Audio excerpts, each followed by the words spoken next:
3 mots seulement, mais ils contiennent plus d'un siècle de gloire, de douleur et d'âme perdue dans le vent des montagnes. La course cycliste la plus prestigieuse du monde n'est pas seulement un symbole d'endurance et de volonté humaine, c'est aussi un théâtre où le temps s'arrête parfois quand le destin frappe sans pitié. Sur les cols enneigés, dans les villages dorés aux drapeaux vibrants, au milieu des acclamations, la Tour de France montre toujours 2 visages, la lumière du triomphe et l'ombre de la tragédie. Depuis le début du XXe siècle, lorsque les premiers coureurs devaient réparer eux-mêmes leurs vélos, porter leurs pneus de rechange sur les épaules et gravir les montagnes à la seule force du courage, la Tour de France est devenue synonyme de souffrance et de dépassement. Des étapes de plusieurs centaines de kilomètres, des conditions climatiques extrêmes, des corps brisés par l'effort, cette épreuve est un combat contre la nature et contre soi-même. Mais dans cette quête insensée, certains ont payé le prix le plus lourd. Ils ne sont pas tombés par manque de courage, mais parce qu'ils ont franchi la limite de l'humain. La Tour de France célèbre des héros. Eddy Merckx, Bernard Hinault, Miguel Indurain, leurs noms brillent en lettres d'or dans l'histoire du sport. Pourtant, entre les lignes de gloire se trouvent aussi des mots écrits avec du sang. Sur le mont Ventoux, la montagne du vent, où la chaleur peut atteindre 50 degrés et l'air devient presque irrespirable, un homme s'est effondré avant d'apercevoir le sommet. Dans les Pyrénées, sur des cols dangereux comme le col de Portet d'Aspet ou le col du Galibier, se sont produits des accidents qui ont marqué à jamais la mémoire du cyclisme. Et parmi eux, 5 noms sont restés gravés comme les symboles de la face la plus sombre du Tour.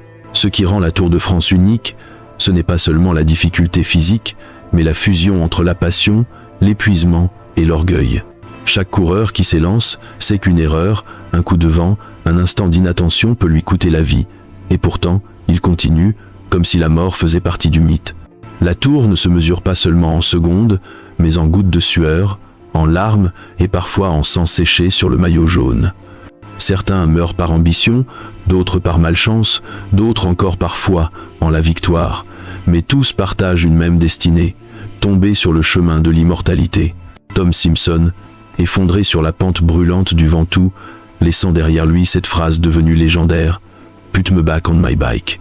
Fabio Casartelli, champion olympique discret, mort à 24 ans sur la route des Pyrénées, alors qu'il rêvait encore de gloire. Et Francisco Cepeda, le premier coureur à mourir durant la Tour, précipité dans le vide du col du Galibier, inaugurant une longue lignée de tragédies. La Tour de France est un mythe de lumière, mais c'est l'obscurité qui l'a rendue éternelle. Ceux qui sont morts sur la route n'ont pas disparu. Ils sont devenus l'âme de la course. Quand le peloton gravit aujourd'hui le Ventoux ou descend à toute vitesse les cols pyrénéens, on dit qu'on peut encore entendre le souffle lourd des anciens.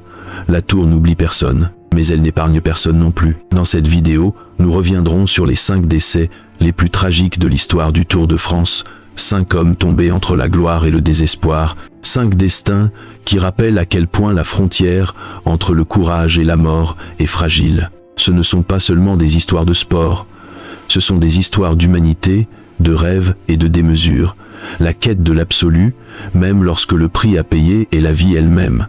Ce Tom Simpson, l'homme qui s'est effondré sur la montagne du vent, le 13 juillet 1967, en plein été brûlant du sud de la France, le soleil frappait sans pitié les pentes arides du mont Ventoux, cette montagne qu'on surnomme l'enfer du Sud. La température avoisinait les 50 degrés, un vent sec balayait les pierres blanches, et sur plus de 20 km d'ascension, les coureurs du Tour de France luttaient contre leurs propres limites. Parmi eux, Tom Simpson, premier champion du monde britannique sur route, fierté de tout un pays, et l'homme qui allait mourir là où la terre semble toucher le ciel. Né en 1937 à Durham, Simpson grandit dans une Angleterre encore marquée par les cicatrices de la guerre. On le connaissait pour sa discipline de fer, sa fierté et sa volonté indomptable. En France, où il fit carrière, il devint le symbole d'une nouvelle génération de coureurs, rapides, ambitieux, prêts à tout pour la gloire. Mais derrière ce calme apparent se cachait une peur, celle d'être dépassé, oublié. Dans les années 1960, le dopage n'était pas encore un crime, mais un secret de polichinelle.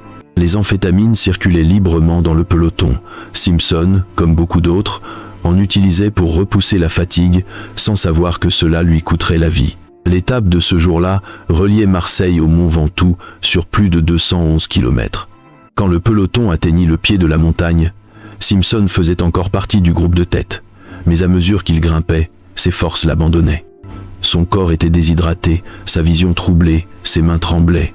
Des spectateurs ont raconté qu'il titubait, mais continuait de pédaler, murmurant « Encore un peu, just a little bit more ». À 1,5 km du sommet, il s'effondra. Ses coéquipiers et le médecin de la course se précipitèrent vers lui. « Tom, arrête, c'est fini », cria le docteur. Mais Simpson leva la tête, les lèvres sèches, et prononça les mots devenus légendaires. « Put me back on my bike ». Remettez-moi sur mon vélo. On l'aida à remonter en selle. Il pédala encore quelques mètres avant de s'écrouler une dernière fois. Son cœur s'arrêta. Quand l'ambulance arriva, il était déjà trop tard. Dans sa poche, on retrouva une petite flasque de brandy et dans son sang, un mélange d'amphétamine et d'alcool, un cocktail mortel sous le soleil de Provence. La mort de Tom Simpson bouleversa le monde du sport. Pour la première fois, le Tour de France dut regarder en face le prix réel de la gloire. À Londres, des dizaines de milliers de personnes assistèrent à ses funérailles. Sa femme Hélène resta debout en silence, serrant le casque de son mari, encore couvert de poussière blanche. Des années plus tard, leur fille déclara « Mon père n'est pas mort parce qu'il voulait gagner. Il est mort parce qu'il ne pouvait pas accepter de perdre. » Aujourd'hui, une stèle commémorative se dresse à l'endroit même où Simpson est tombé. Chaque été, lorsque le peloton gravite à nouveau le Ventoux, les spectateurs s'y arrêtent, déposant une bouteille d'eau, une fleur ou un petit mot avec son nom. Le mont Ventoux n'est plus seulement une montagne, c'est un sanctuaire du courage et de l'erreur humaine. La mort de Tom Simpson marqua un tournant. L'Union cycliste internationale commença à lutter sérieusement contre le dopage. Des contrôles furent instaurés, les règles durcies.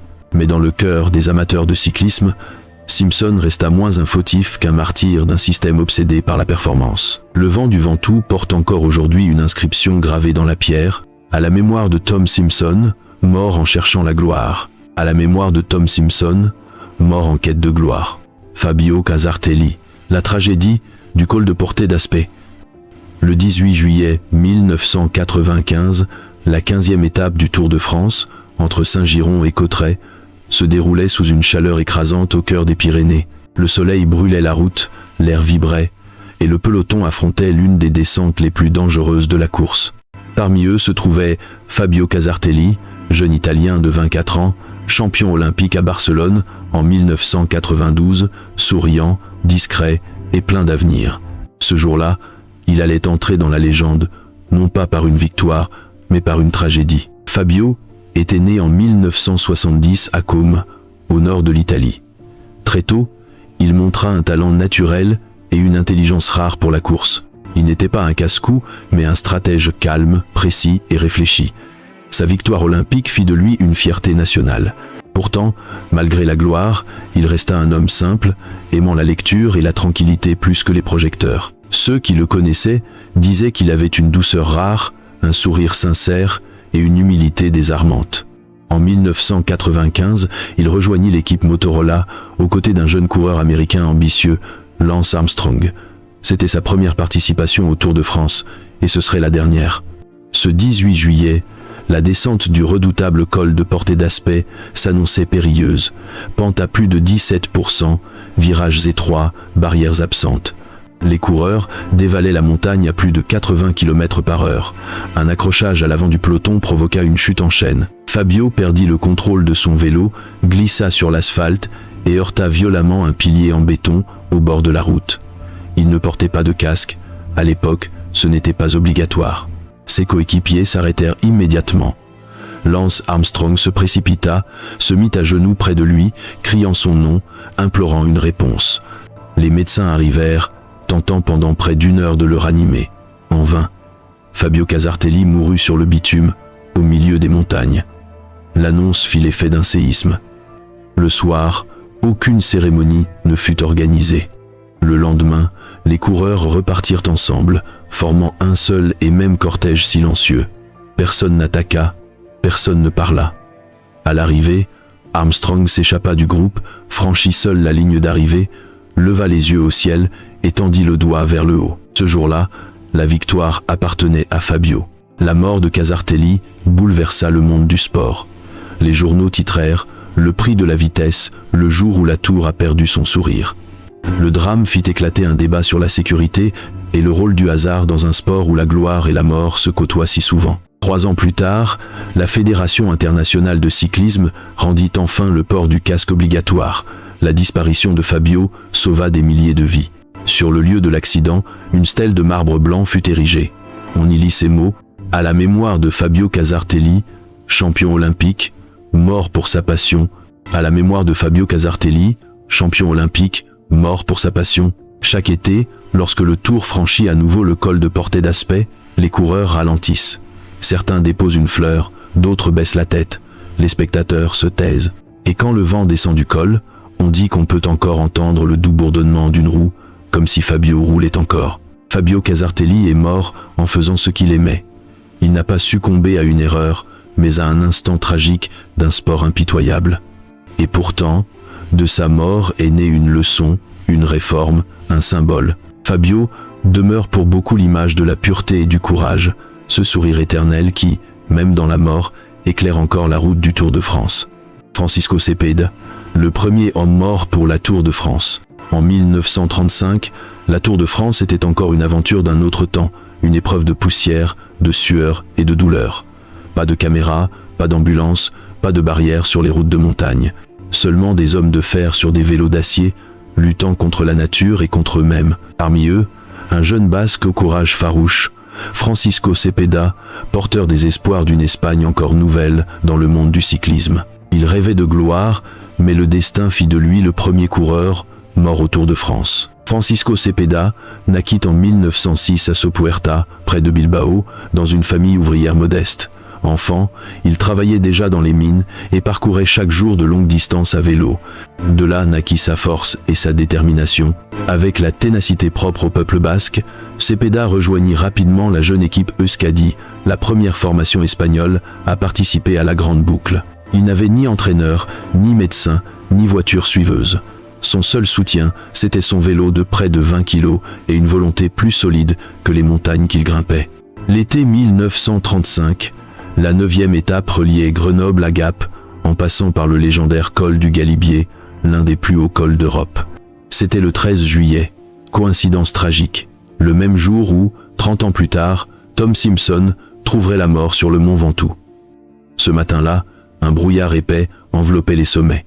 Cepeda, couvert de poussière et de sueur, pédalait avec acharnement, les jambes en sang, les yeux fixés sur la route de gravier et de neige.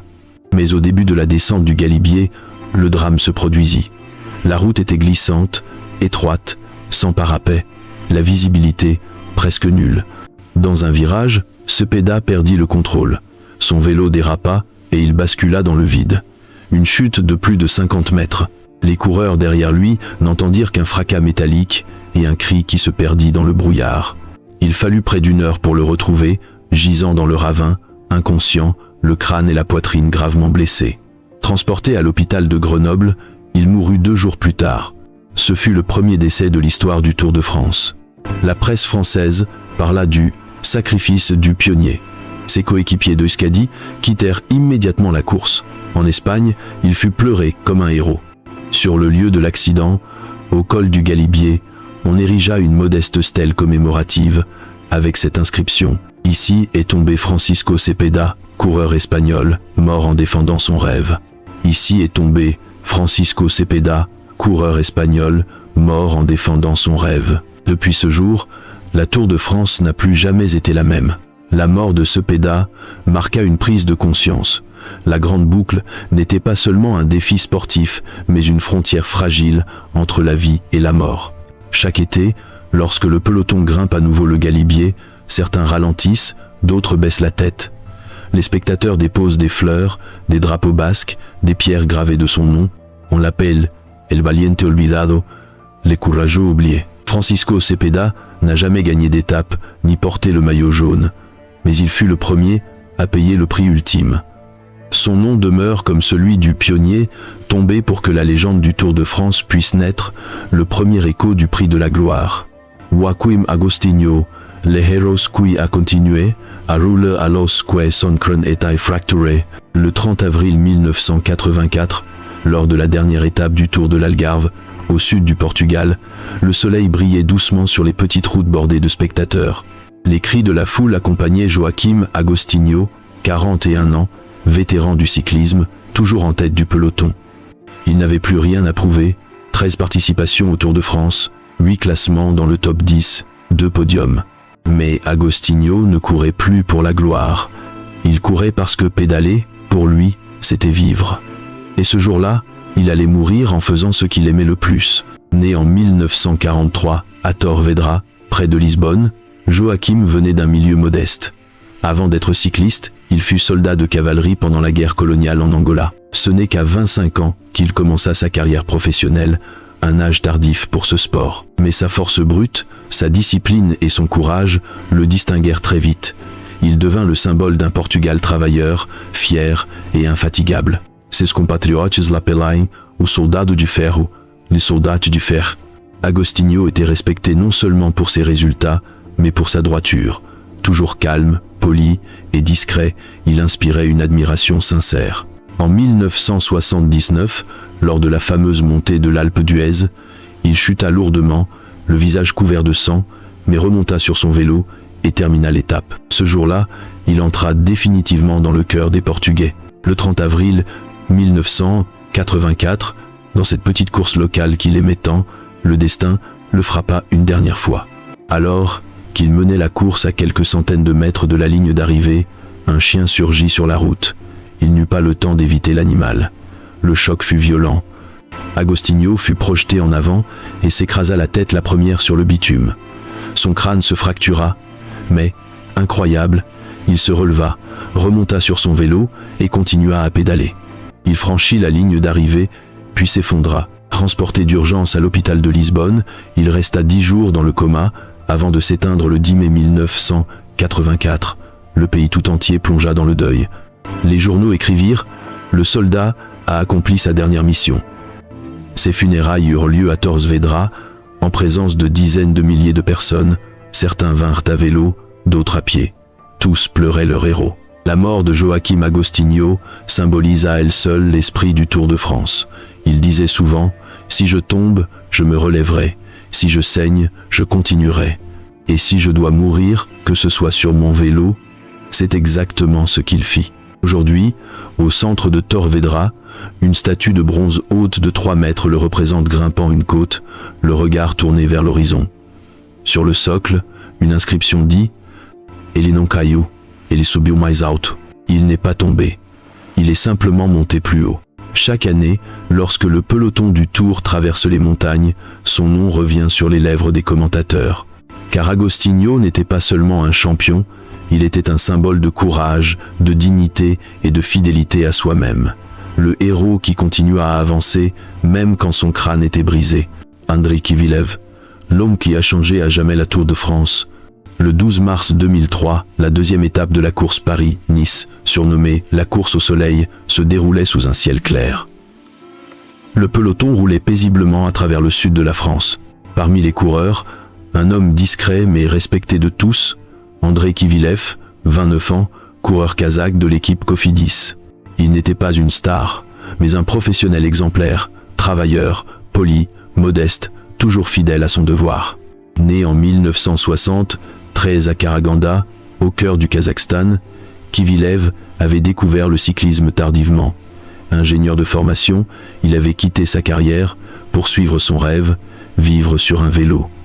Ses débuts en Europe furent difficiles. Chambre minuscule, repas frugaux, entraînements épuisants, mais sa détermination porta ses fruits. En 2001, il participa pour la première fois au Tour de France et stupéfia le monde entier en terminant 4e au classement général, juste derrière Lance Armstrong. Ce jour-là, un inconnu venu d'Asie centrale entra dans la légende. Pour le Kazakhstan, il devint le symbole de la persévérance et de la dignité. 2 ans plus tard, à Paris, Nice, le destin frappa. Lors de la deuxième étape, entre La Turbie et Saint-Étienne, une chute se produisit à l'avant du peloton. Kvylev tenta d'éviter les coureurs, perdit l'équilibre et tomba la tête la première sur l'asphalte. Il ne portait pas de casque, à l'époque cela n'était pas encore obligatoire. Il resta immobile, inanimé, le visage couvert de sang. Les secours arrivèrent aussitôt, le transportèrent d'urgence à l'hôpital de Saint-Étienne, mais les blessures à la tête étaient trop graves.